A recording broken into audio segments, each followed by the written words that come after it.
Chinese Foreign Minister Qin Gang wraps his first overseas tour to Africa as China looks to build stronger ties with the continent. Hello, I'm Anand Naidu and this is The Heat.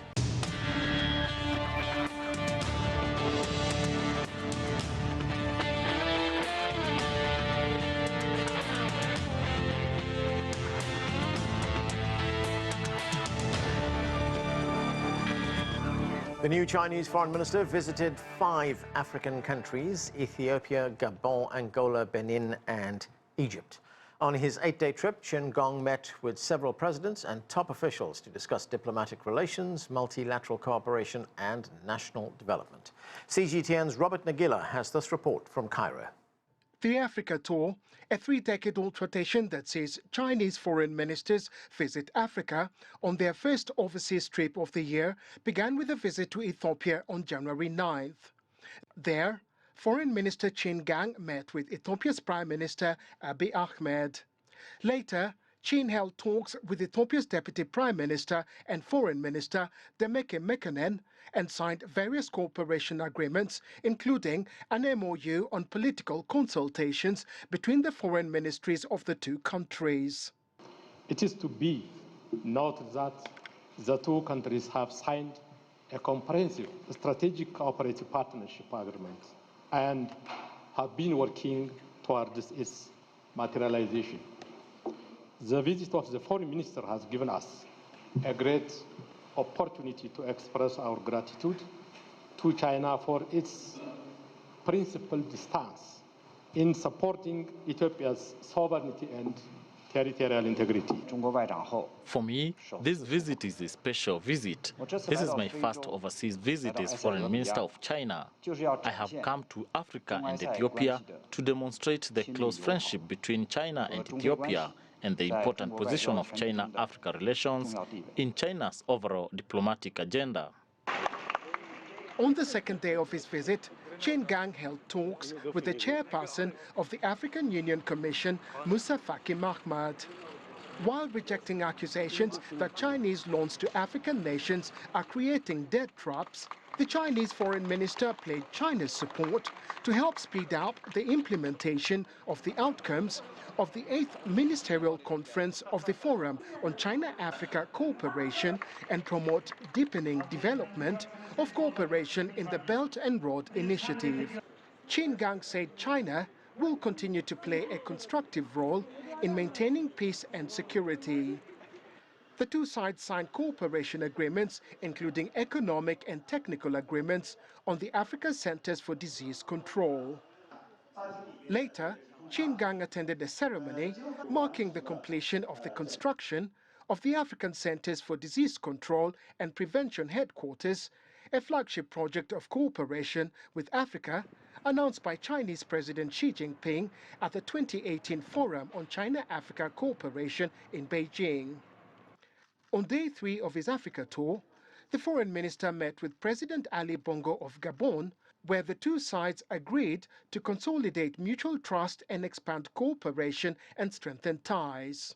On day 4, on January 13th, Foreign Minister Qin Gang held bilateral talks with Angola's President João Lourenço, where they agreed to strengthen the coordination of multilateral affairs between the two countries. Later on the same day, the foreign minister met Benin's President Patrice Talon in the country's capital, Cotonou, and said China would encourage Chinese companies to invest in the country. He also held meetings with Benin's Minister of Foreign Affairs and African Integration, Aurélien Agbenonchi, and signed cooperation agreements in various sectors. The last leg of his tour saw Foreign Minister Qin Gang visit Egypt, where he met President Abdel Fattah el-Sisi, who conveyed warm greetings to China's President Xi Jinping. Later, during talks with Egyptian Foreign Minister Sameh Shoukry, both sides agreed to jointly implement the consensus reached by the heads of state, improve bilateral relations, and strengthen multilateral coordination. Robert Nagila, CGTN, Nairobi, Kenya. To discuss this and more, let's bring in our guests. Joining us from Uganda, Joseph Ochieno is a writer and commentator on African affairs. From Beijing, we're joined by Chen. She is a research fellow at Renmin University of China. Here in Washington, D.C., Abdullahi Boru Halakhe is an Africa security and policy analyst. And from Beijing, we're joined by Victor Gao. He is chair professor at Soochow University. Welcome to all of you. Victor Gao, the Foreign Minister, Qin Gang, paid a visit to 5 countries on the African continent, and it really follows a 33-year-old tradition of China's top diplomat visiting the continent. It also underscores the growing ties between China and Africa. But how would you frame the relationship right now, at a time when the world is undergoing vast global strategic changes, when we're seeing the balance of power change? China-African friendship and relations are really very solid, and it has been several decades in a row. And for Foreign Minister Qin Gang to visit the 5 African countries is indeed, as you just now mentioned, firmly in the tradition of 33 years. And in each of these 33 years, the Chinese Foreign Minister, whoever he might be, would visit Africa as the first overseas trip during the new year. And for each of these 5 African countries, China has very solid and strong cooperations and friendship. And each is very important as far as China is concerned. And I would say these visits to these 5 countries are just a reflection of how much importance China attaches to its relations with all the African countries and how mutually beneficial such relations are.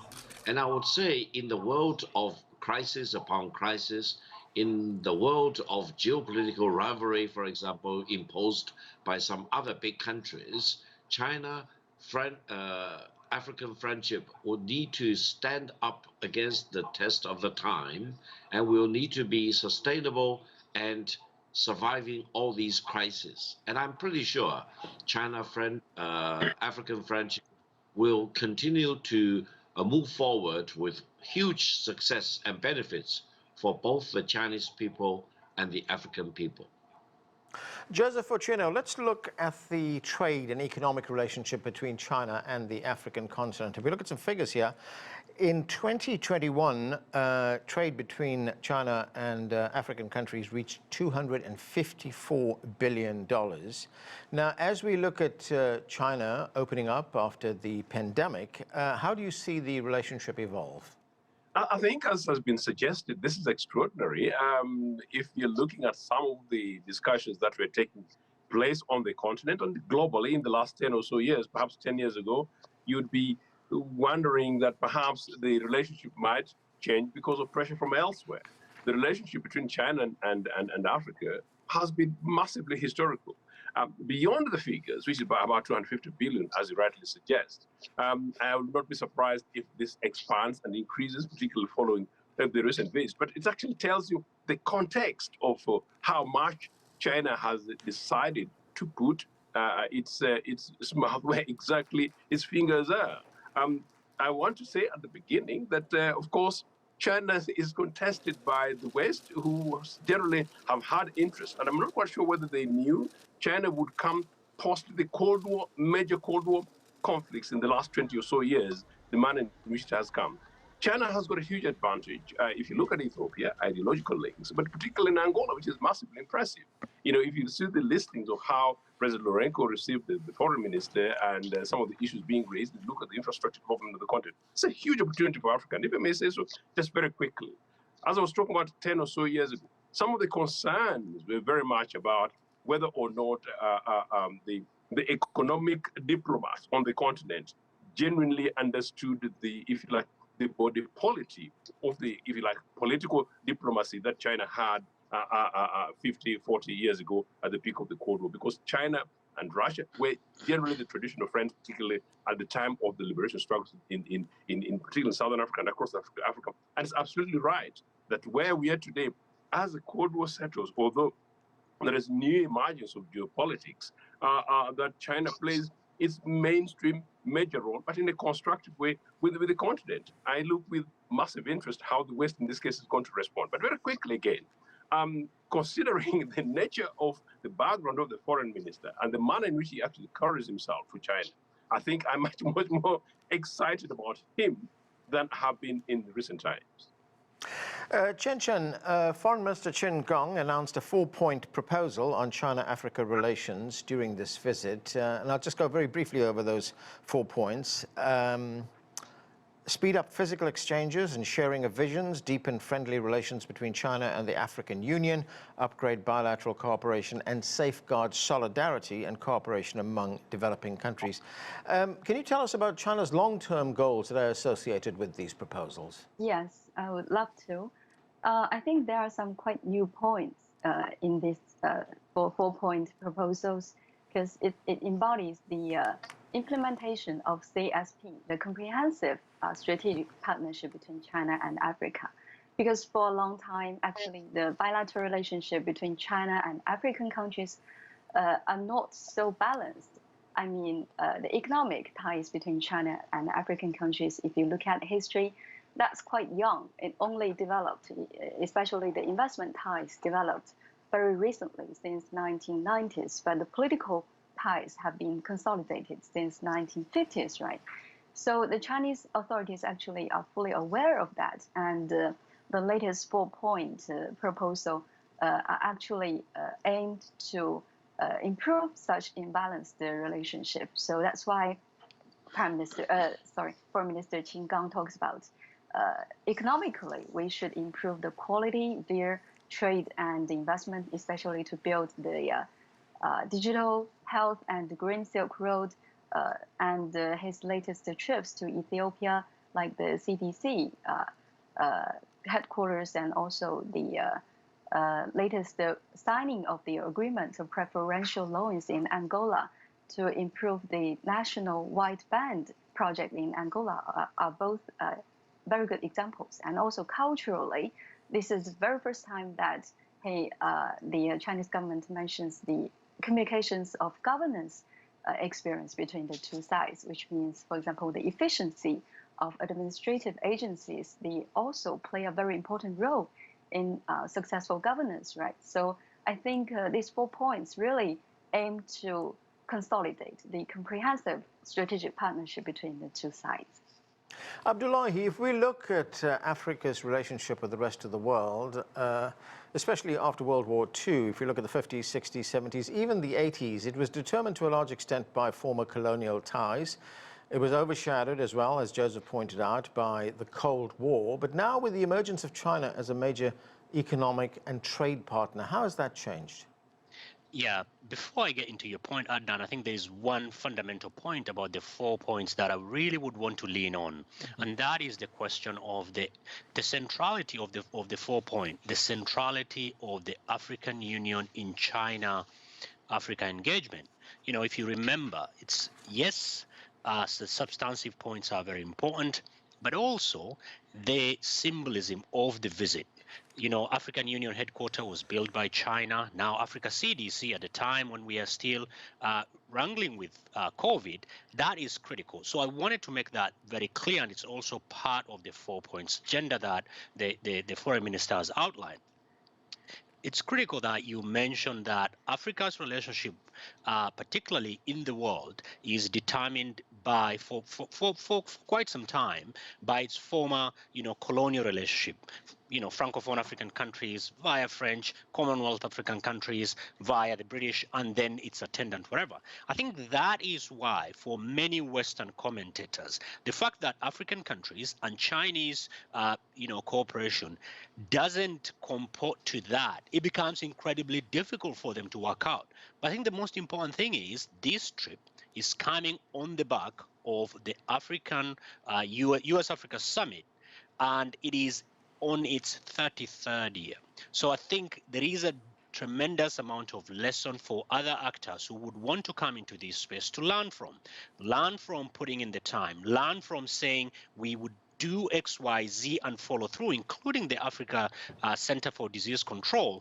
This was, an implementation of a 2018 agreement between China during that was given by the current president. So I think it is an opportunity for not just other actors, but also for the African actors, particularly its leadership, to try and align some of the big moving pieces in the Africa's geopolitical engagement with the Chinese engagement, because it wouldn't be useful if it is just a one-way traffic. And I think for the Chinese leadership, they're trying in a very, very respectful way, pointing in that direction. If it's trade, if it's economic development, if it is also cultural exchanges, if it's about governance, sharing interest. And the fourth point, which is as part of the 4-point, is the unity of purpose and clarity of mission in terms of achieving or strengthening and deepening Africa-China relationship. Victor Gar, if we look at some of the concrete projects that China is involved in on the African continent, Abdullahi just mentioned the establishment of the CDC. And of course, China also played a very big role in the supply of vaccines to people in Africa. Then, of course, there is, in fact, Minister Qin Gang arrived in Ethiopia. That was the first port of call. And that is home to the Addis Ababa-Djibouti Railway project.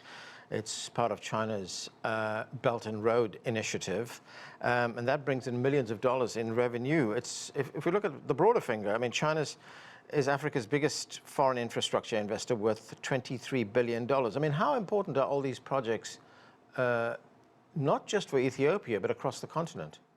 Well, China's engagement with Africa as a whole and with many African countries focus on several things.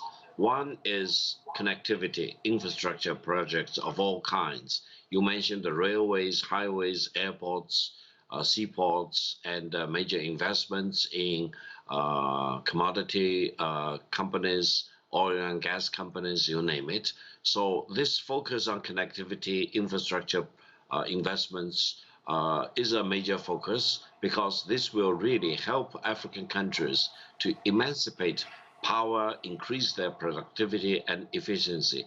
Secondly, the bilateral trade, Chinese export of all kinds to all of Africa, and China's import of major commodities from many African countries. Now, this is based on equality and mutual benefit, and there is no force or coercion involved. And then China also attaches great importance to help many African countries to set up free trade zone, for example, industrial zone of all kinds, and then training centers. And China also help educate many talents in Africa, bring them to Chinese universities or setting up training centers in Africa. Now, you also mentioned the CDC and China's cooperation with many African countries in terms of public health, training doctors and nurses, helping with emergency situations, etc., has a long-standing history. And now I think it will be further promoted given the crisis and the understanding that these viruses may actually come back to hurt us again. Now, the other thing is that throughout Africa, we need to have a continental-wide perspective in looking at how these connectivity projects should be promoted and how African countries need to move beyond this highly fragmented way of connecting with each other. Now, it is ironic that to fly from one African capital city to another, normally you need to fly either to London or to Paris for the transition. And intra-African connectivity is very much of a weak link. How Africa can really help building up this connectivity and enable the people to move across from different parts of Africa with greater ease and convenience, so that the exchange of goods, services, ideas, and people will be very much accelerated for the overall benefit of Africa as a whole and many countries involved.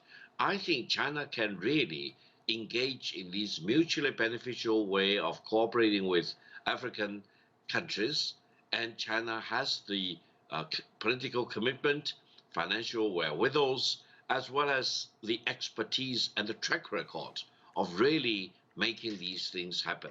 China benefited from its 43 years of opening up to the outside world and economic and political reform. It is time for China to share its own experience and know-how with as many African countries as possible. Joseph, Victor raises some interesting observations there on connectivity and communications infrastructure on the continent of Africa. What are your thoughts on that? It's an extremely important point. I think I've raised this on one of your sister programs, very specifically that actually is a wake-up call, but this one actually much more about African leadership, which in my opinion is by and large, if you like, without prejudice, wanting a huge opportunity for African leaders and African governments to pick on the historical relationships and the opportunity that China now offers, so that African leaders are seen to drive this. Absolutely, if you look at some of the projects in East Africa, projects, as I said, in Ethiopia, projects in Angola, and many other projects where China has actually put its in money, coordinate that, if you like, Africanize the strategic approach, manner in which it's actually done, and maybe perhaps with the new foreign minister, whom I say is actually rather robust, perhaps I'm sure some of these conversations, it might sound slightly patronizing from his point of view, but as an African, I would like to encourage him that when he's meeting many of these African leaders, perhaps some of us need to be a bit of a part in the back, but part instructively. No, I think it's extremely important. And as I say, I don't think there is any better player than China. At the beginning of this conversation, I was hinting to you indirectly of how much of a nearly lost opportunity economically China nearly had, and so did African countries. And I remember going around perhaps 10 or 15 years ago, and the China question economically on the continent was perhaps like some mini breaking news in nation states. That is why I'm saying that at the moment it's very, very different. Chinese foreign ministers do visit as a matter of routine as they arrive. The U.S. Secretary of State visit to Africa is a rare occasion of big news. That's a lesson for them. But anyway, we are discussing where and how China and Africa can engage. I think they're on the right path. Qualitatively, the nature of the relationship needs to be re-examined. I'm just thinking, as I was having this conversation with yourselves, and I was wondering, maybe China also needs to move beyond the long thing to begin to look at some of the humanitarian aspects and perhaps engage with soft diplomacy, soft politics, soft power, meaning therefore that some of the areas where there's an absence of mainstream government, where perhaps Western NGOs come and play soft power. Just a quick suggestion to them, maybe something worth considering by the Chinese as a people and as a government. Chen, what are your thoughts on that? China expanding its relationship with the continent to include soft power projects? I think that's a very interesting point to discuss, because my own research throughout the last year focused on one very important topic, that is how the local Africans sense the improvement of their own national economic conditions and living conditions if they live closer to the Chinese development finance projects. And I do find very diversified, interesting findings. For example, generally speaking, if you control other variables at the subnational level, I adopt the very large-scale data sets covering tens of thousands of local Africans from different backgrounds in dozens of African countries. And generally, if they live closer to Chinese development finance projects, especially infrastructure ones, they do sense stronger positive improvement of their national economy and their own living conditions.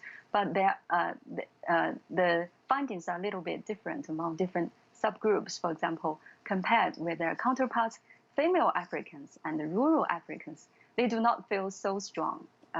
And specifically to the economic infrastructure projects, youngsters compared with the aged ones, they sense stronger sense of improvement.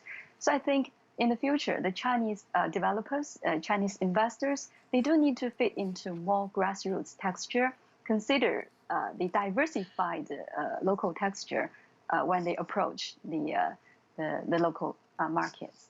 Abdullahi, Foreign Minister Qin Gang also visited Egypt. He held separate meetings with the president as well as the foreign minister there. And of course, Egypt is one of the few countries in the world unique in one respect, in that it straddles two regions. It's part of the African continent. It also plays a leading role in the Middle East.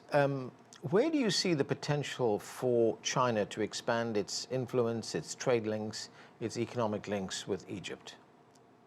That is very important, because if the first trip during this leg was Addis Ababa, the seat of the African Union and diplomacy, the final trip was to Egypt, like you say, that straddles both the Middle East and the African continent. And it was very pointed, the statement that the foreign minister said, particularly regarding the question of the Palestine, where he said, the status quo of Jerusalem remaining as the status quo's, capital of, future state of Palestine, two-state solution. I think it will be very important, because this trip also comes against the background of China, having the last meeting with Arab countries in Saudi Arabia. So I think it's going to be very, very important to keep an eye on that. My brother from Uganda mentioned the question of China expanding into other horizons away from business and government to government. I think China is doing that, particularly, albeit on a small scale, when it comes to Africa peace and security. Of the permanent members of the Security Council, China has more peacekeeping forces on the continent. It needs to improve. I think it's not a question of either or. It's a question of also combining what China does: business, government to government, hardware, large-scale infrastructure project, but also the humanitarian, with key goal being to not just to counteract humanitarian goals of the Western countries, but also ensuring that African states are capable of dealing with some of these things, and in the end, eventually, that African countries may not need a humanitarian support. But that is a very important area for the Chinese government to consider. Finally, to your point, I think China's role on the Middle East, and particularly Egypt and the Arab League, will be important to watch in the coming years. Okay. Victor, one final point I want to raise.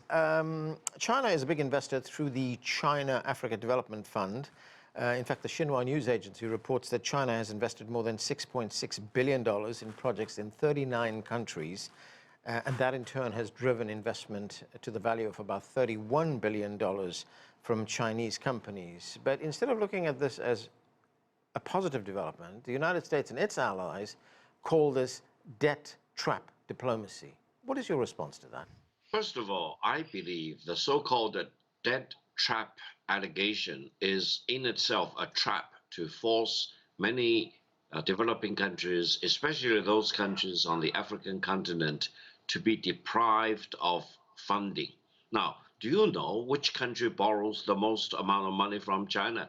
It's the United States. The United States really owns China, a huge amount of money. China is the largest creditor nation to the United States. No one in the United States or in the Western countries is accusing China of setting up death traps against the United States. Now, China believes that for many African countries, having an access to funding is crucial, especially when you are talking about huge investments in infrastructure and connectivity. Therefore, allow me to mention one point.